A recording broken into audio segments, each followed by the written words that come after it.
Good morning, Elizabeth. Oh, good morning, Win. How are you doing? That background, Missy. I like that background.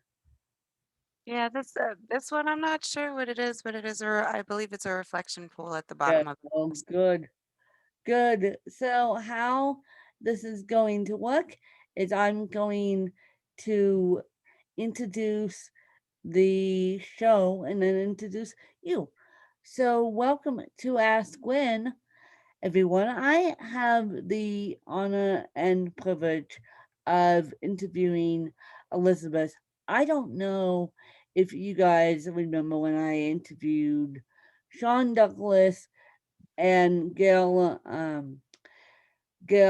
and Sean and I and Sonia and I think Elizabeth did a youth summit together. I was involved with a youth summit with those guys, Sean Douglas leading the charge.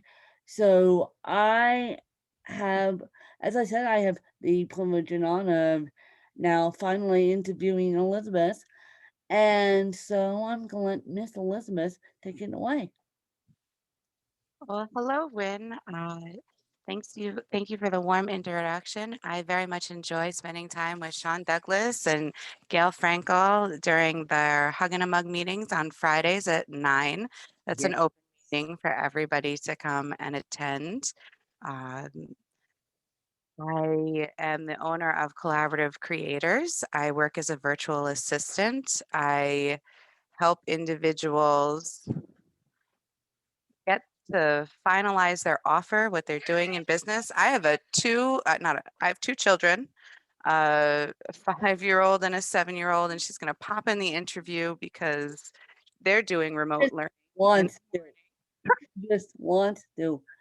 morning. And so, yeah, um, you just have everyone going on this morning, but that's okay. It makes it life.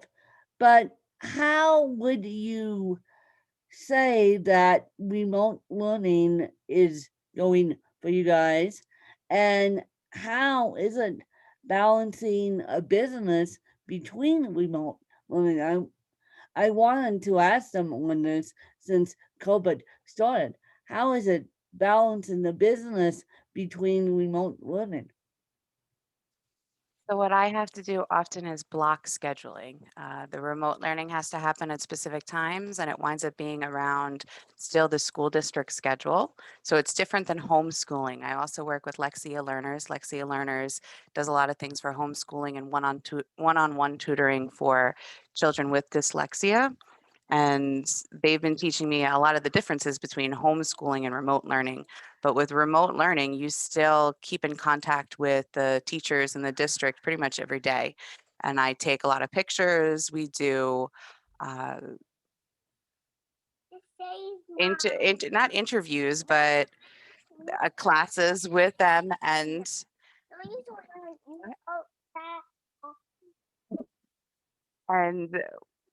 we do a lot of things together in the morning. So ultimately, then in the afternoon, when they're with their teachers, it's more like show and tell.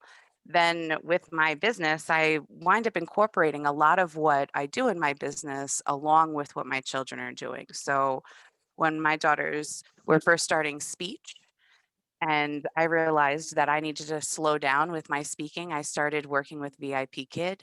And VIP Kid teaches children from China how to speak in English with English, and a lot of their training tools helped me become a better teacher for my own daughters as they were doing speech. Then it just progressed that way where I took on more and more different clients. And so many things just wound up connecting with a lot of what I was doing with my children. The block scheduling definitely helps. So when I'm doing remote learning, that's what I'm just focused on. When I'm doing work, then that's what I'm focused on. And it requires a schedule for me. It does. It requires a schedule for anyone, and it requires a schedule. But my goodness, the parents and teachers in my book need to have the golden medals because of what we all are putting up with this in the last year because we never thought that March would hit, and we never thought it's October now as we're recording this, and we never thought that this COVID would not cease and desist in October.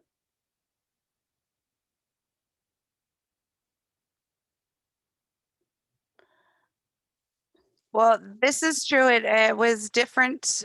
It, it was a surprise to all of a sudden have the girls home all the time. And then it just became more natural. Even right now, as I'm doing the interview, she wants my attention, but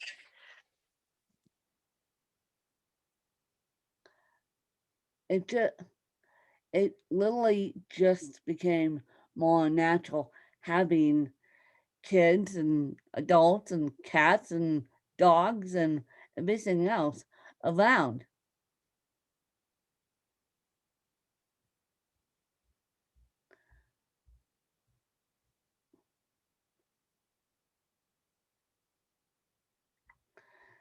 And so what I think you guys is you gotta give these parents space and grace because what ends up happening is that we've got these Zoom environments now, and it's really strange, but you gotta balance life and family in between Zoom meetings. this is true. The balance between life and family and Zoom. One of the things that I've learned with Zoom is that you can have virtual backgrounds, which actually makes it so there's almost a veil of protection around me. So I always use the virtual backgrounds, but that's because I have my door next to me and my kids will often go in and out of the door.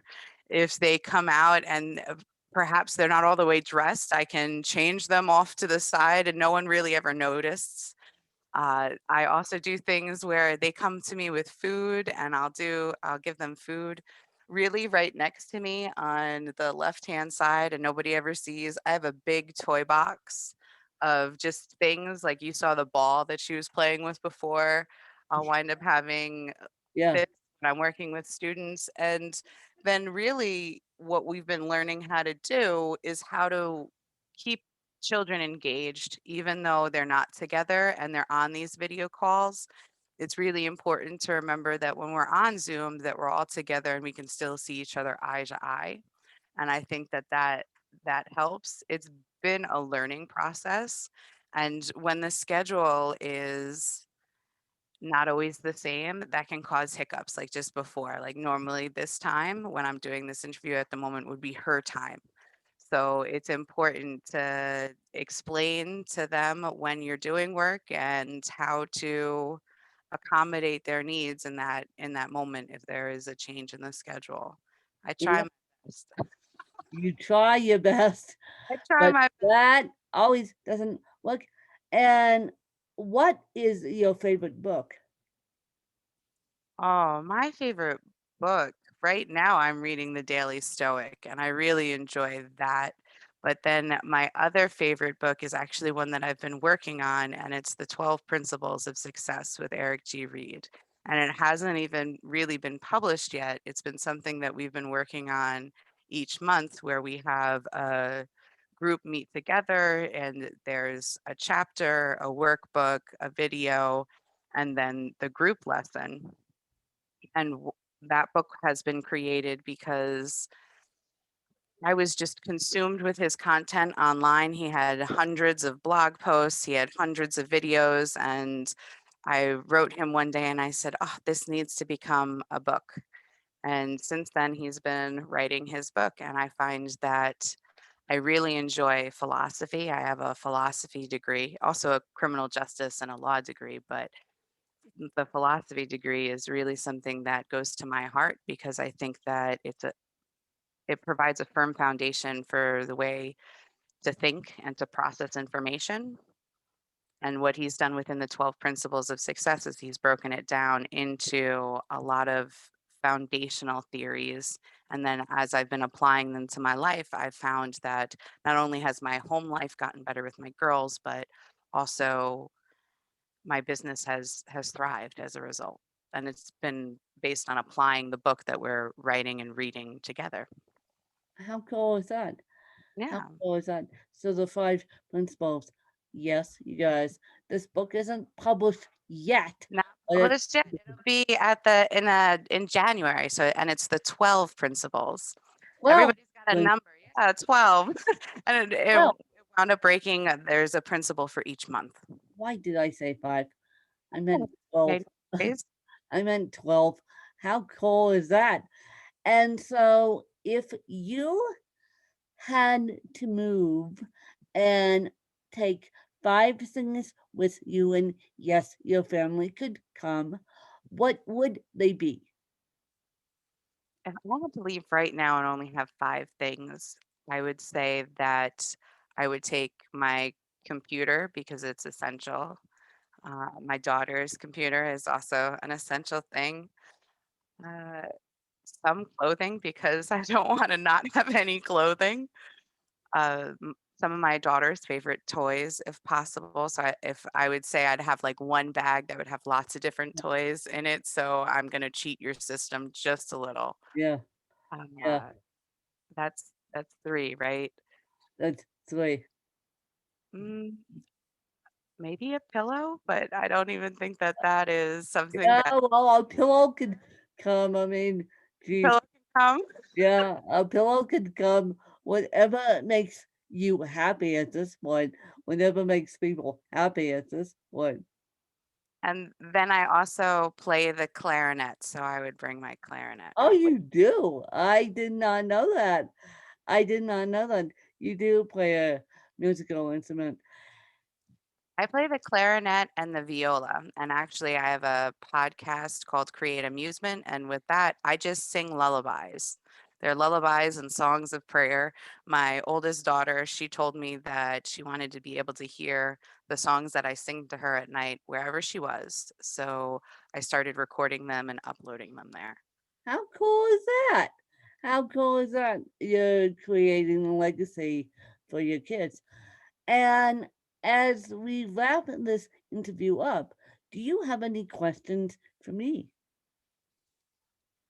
All right, Win. So who who are you reaching through your audience and what do you want to share with them today? I am, well, I'm technically reaching solo entrepreneurs, and I'm technically also reaching the disabled and their caregivers.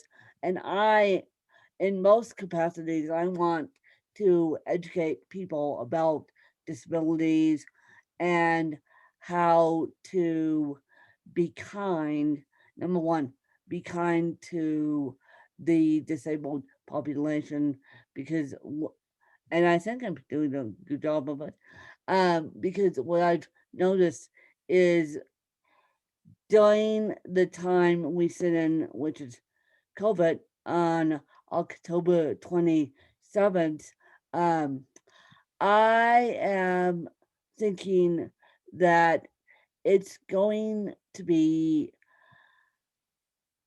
COVID is going to stay around a long time, and COVID is going to be one of those things that we all have to adjust to, including me. And so, what ends up happening is that we have to be kind to those with disabilities. And so that's what I'm trying to teach. So I would say that I'd love to invite for your next interview or an interview in the future is Jess Aker, and she does the Lexia Learners, and that's where she runs the company with the. I I would love it. I would absolutely love that introduction because I need to learn more about dyslexia. Those that's one disability I don't I don't know enough about to teach everyone on. So I would love that introduction. I will definitely share that information with you off of this interview. And it's been lovely speaking with you. I very It much has. appreciate it. It has. And I hope you guys enjoyed another fabulous episode of Ask Lynn. Thanks, you guys. Thank you. Have a lovely day.